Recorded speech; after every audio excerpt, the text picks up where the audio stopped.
It's the end of an era for Zimbabwe's commercial farms. As well as being one of the biggest tobacco-producing nations in the world, Zimbabwe was until recently an exporter of maize, southern Africa's staple food.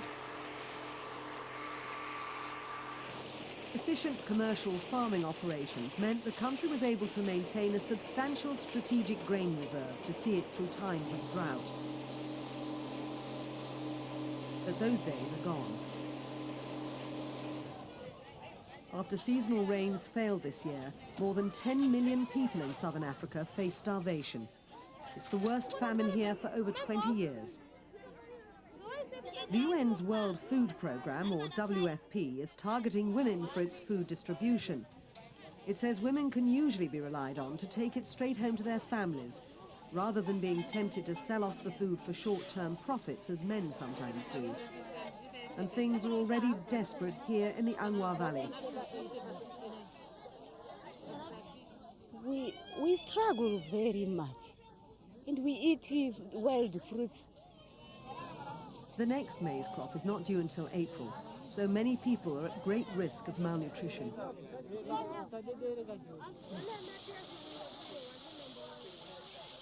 Already, more than 5 million people in Zimbabwe alone are in need of assistance. The recipients of the limited supplies on hand are selected by village heads according to criteria determined by the WFP. The idea is to minimize the possibility of corruption or political bias in the process. But in the remainder of the country, food is sometimes used to punish opposition or reward political loyalty. The Victoria Milling Company has long been operating well under capacity. Shipments of these precious sacks of the staple maize meal are increasingly few and far between. The mill is reliant on grain allocated by the government's centralized grain marketing board. But President Robert Mugabe's cash-strapped regime is finding it difficult to buy sufficient maize. By June, only 9% of the year's estimated deficit had been imported.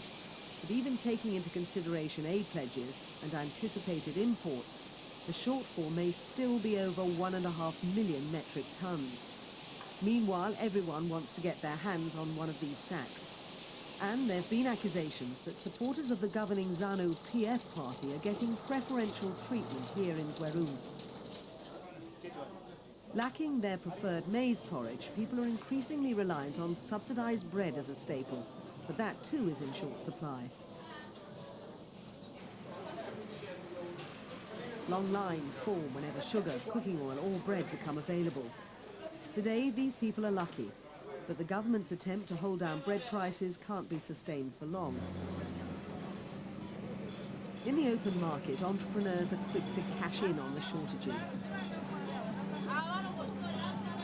Here, a single cob of roasted maize costs more than $1 at the official exchange rate. The problem is that many ordinary workers earn fewer than $10 a month.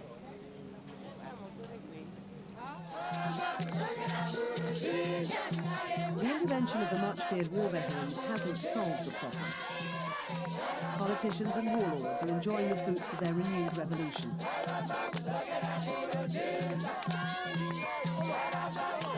The chaotic invasions of commercial farmlands have brought food production to a standstill.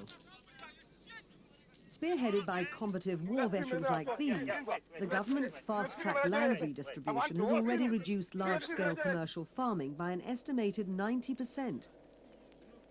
Peasant farmers from the communal farming areas moved themselves and their livestock onto white-owned properties in the hope of a brighter future. But abandoned to their own devices, without seeds, fertilizer or tractors, many of the new tenants are struggling to cope. It's all the more frustrating for them because many of the veterans were encouraged by their early successes. With help from the besieged white farmers, they've ploughed and planted their newly won fields. And last year's harvest seemed promising at first. But the government silos across the country are almost empty. It's frustrating for the unwanted white farmers who say they could still contribute. firstly, we need to come to some sort of agreement on the land issue. We need to be allowed to go back to our land, or part of our land, or whatever the agreement's going to end up as. But we need to be able to go back to our land to produce these commodities confidently, whereby no one's going to come along and say, well, this is not yours, this is my commodity because it's grown on my land, which is what's happening today. That's the first requirement. Secondly, we need to sort out the marketing system. In other words, we need a free market system where grain can be traded at a price that is dictated by supply and demand. When there's too much maize, the price comes down, like it happens in the rest of the world. When there's not enough, the maize goes up. And these are requirements which are needed to be put in place before people will go back to producing maize. In former years, a group of white producers banded together to fund the construction of these private silos. They hoped to trade maize on the free market. Now the corruption-riddled Grain Marketing Board is the only body entitled to store and distribute the maize crop. We as commercial farmers find it very hard to understand how they can allow a highly productive farm, such as the one we can see behind me, to be left totally idle.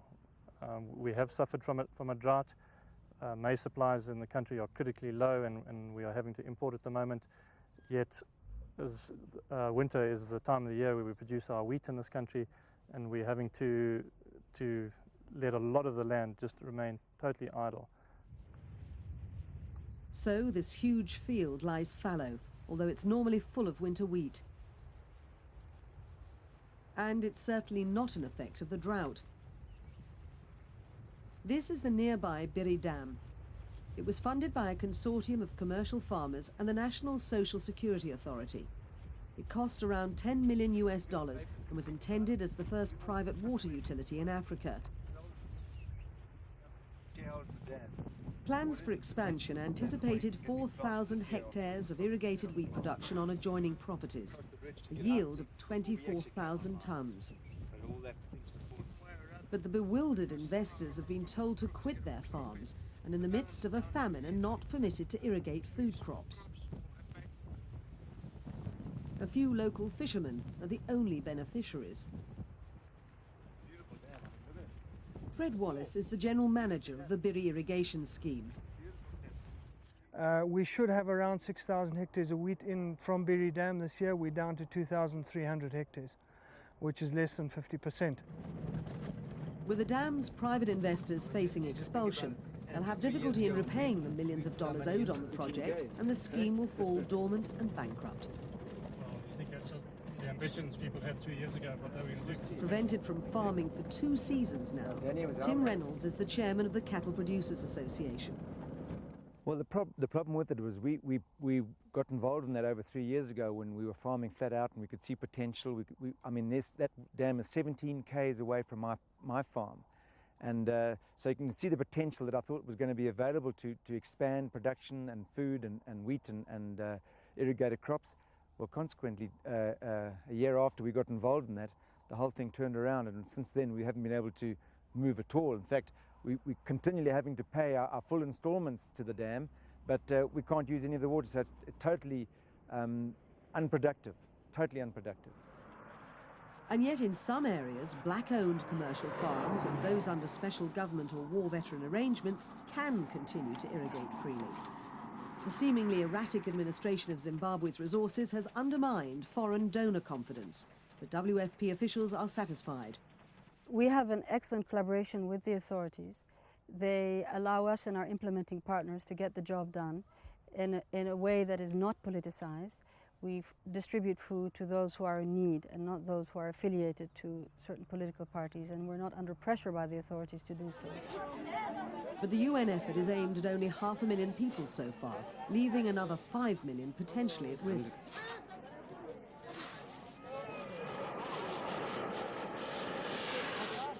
And there's no guarantee that the handouts from wary donors will continue. So to add to their social and political woes, the people of Zimbabwe are confronting starvation.